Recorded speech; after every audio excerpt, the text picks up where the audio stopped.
Ayan po, may barkong dumaan, oh. Napakalaking barko.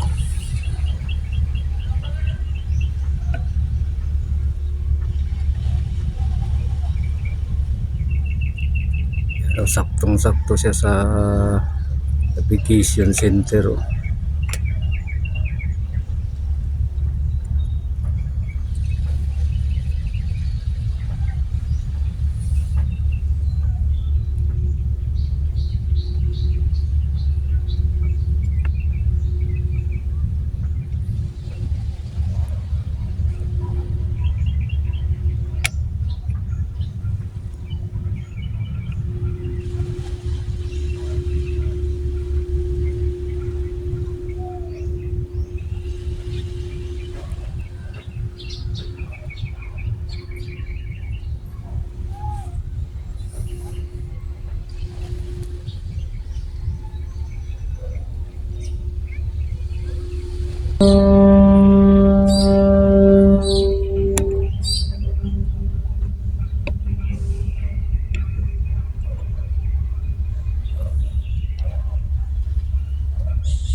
Okay, good afternoon Philippines. Once again, nandito naman tayo sa Davao Beach Club. Kuha naman tayo ng panibagong update sa ginagawang tulay, ongoing Davao Samal Bridge project.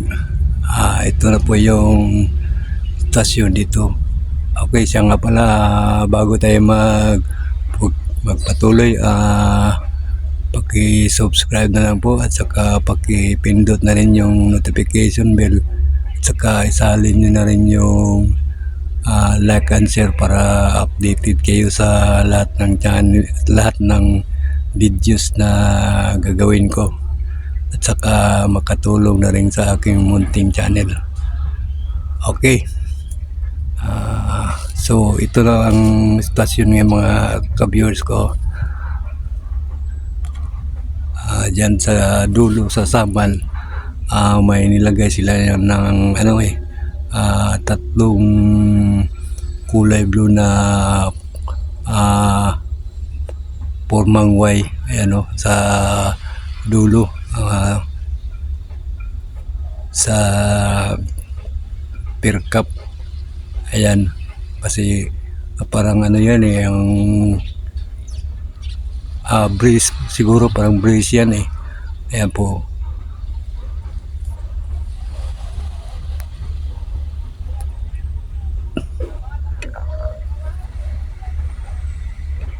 Ayan po mga ka-viewers ko. Okay, good morning Philippines. Once again, nandito naman tayo sa Davao Beach Club. Kuha naman tayo ng panibagong update sa ginagawang tulay, ongoing Davao Samal Bridge. Ito na po yung sitwasyon dito ngayon, no? May binuhusan na naman sila, oh.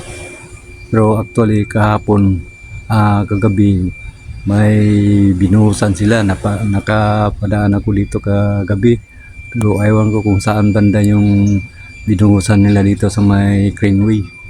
Ayan na po. Okay, bago tayo magpatuloy, isa mo ng subscribe at saka pag-ipindot na rin yung notification bell at saka isalin nyo na rin yung like and share para updated kayo sa lahat ng mga videos kong gagawin at saka makatulong na rin sa aking munting channel. Malaking bagay na po niya sa akin, mga ka-viewers ko.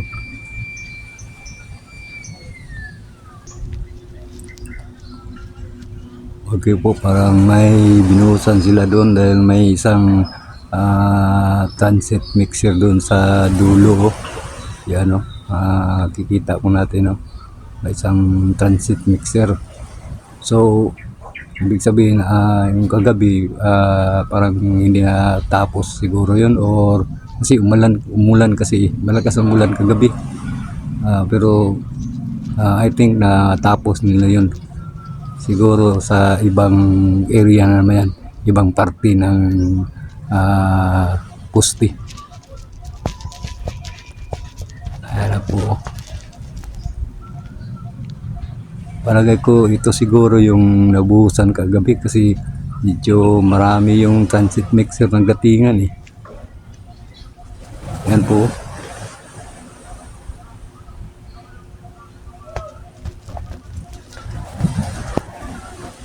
Yan, dyan muna sa dulo yung ginatrabaho nila. Itong tatlong puste. Itong isang puste medyo yan. Medyo malaki itong isang puste oh. Na kaysa itong sa kabila. Itong natapos na. Ayan oh, yung may cup.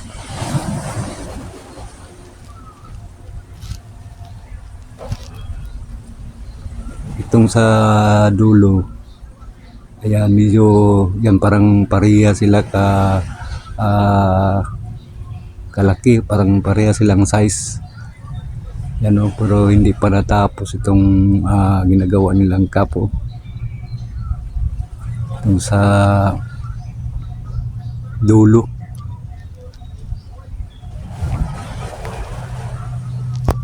O, itong sa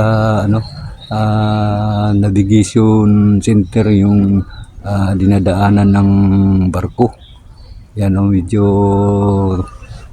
tagal-tagal na rin ito eh. Ilang weeks na ito. Itong dito sa Samal, ayan po. Mayroon naman silang panibagong nilagay oh. Yung tatlong blue ang kulay. Siguro parte rin yan ng cups. Kasi hindi pa ito na forma ng cups eh. Ayan oh. Ito yung breeze baga. Ayan oh.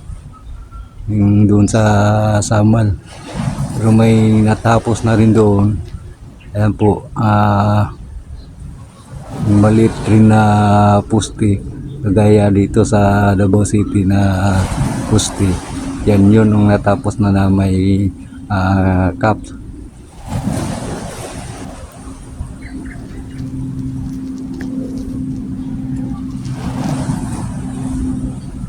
Yan o, kagaya doon sa Samal, parehang type. Saka siguro pareha din ang size dito, ang kahaba at saka ang kataas. Yan na, yan pa ang ginatrabaho nila dito sa video sa baba-baba. Ayan. Wala pa, standby pa itong mga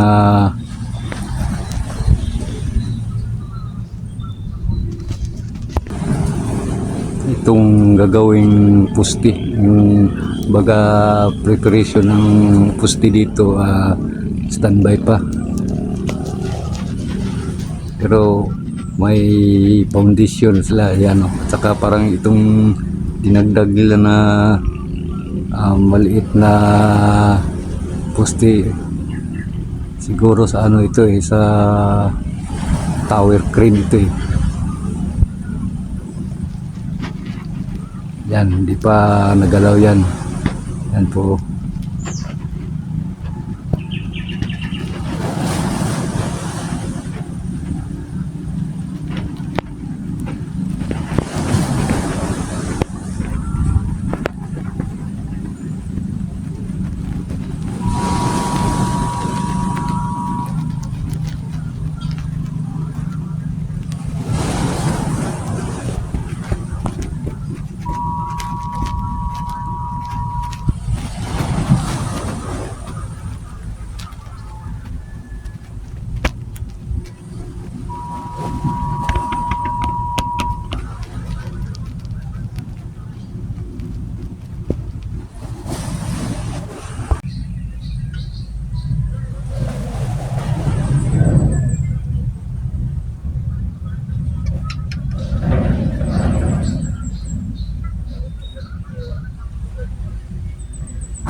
Ayan na po mga ka-viewers ko.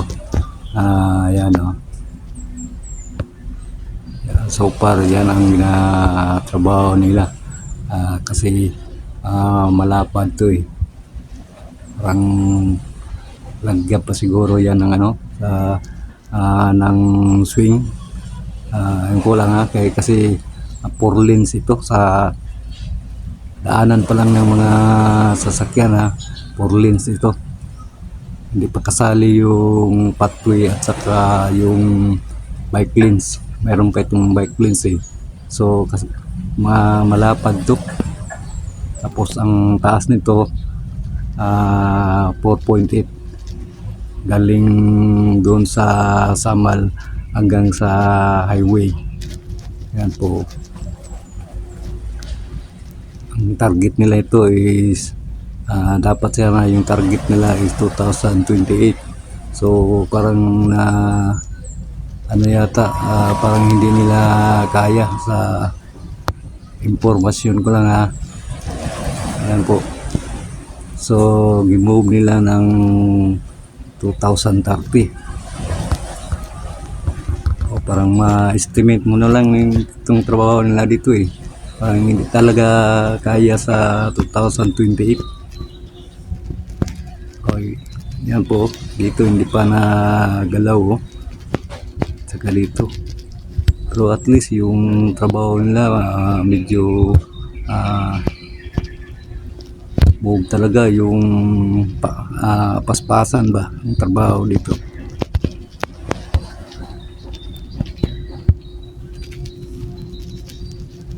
Kaya ang trabaho day and night ang trabaho dito, may pang araw at saka may pang gabi trabahante. Kagabi ang daming transit mixer nagsulputan ay binuhusan sila.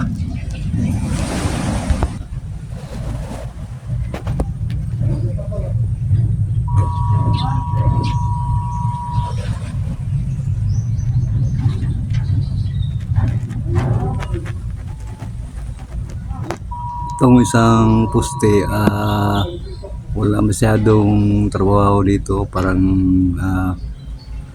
iniwan nila sandali. Doon sila sa dalawang poste nag-concentrate. Yan po.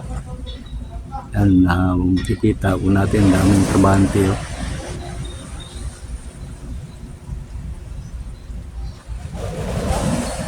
dyan sa baba yan. Parang may binuhusan sila doon kasi may transit mixer nakaparada doon.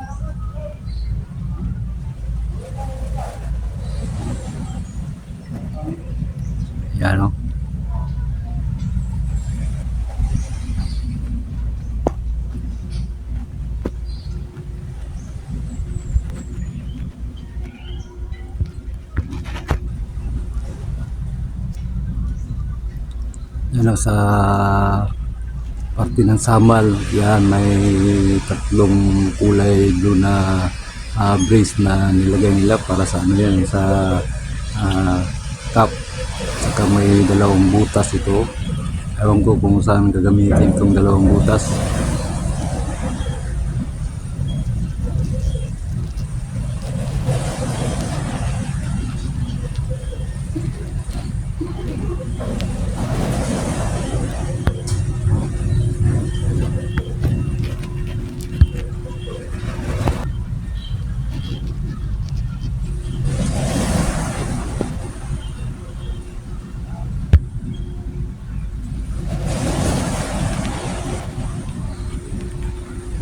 Yan may nakahang dito na ano bakal kahang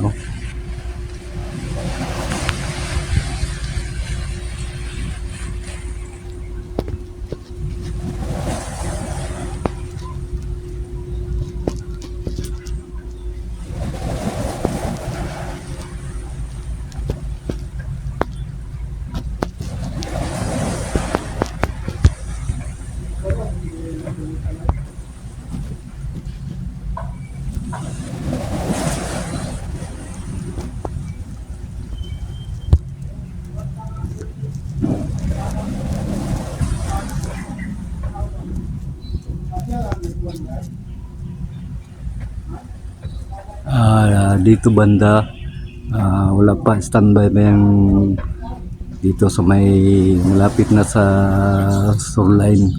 Standby pa yan. Hindi pa nila galaw.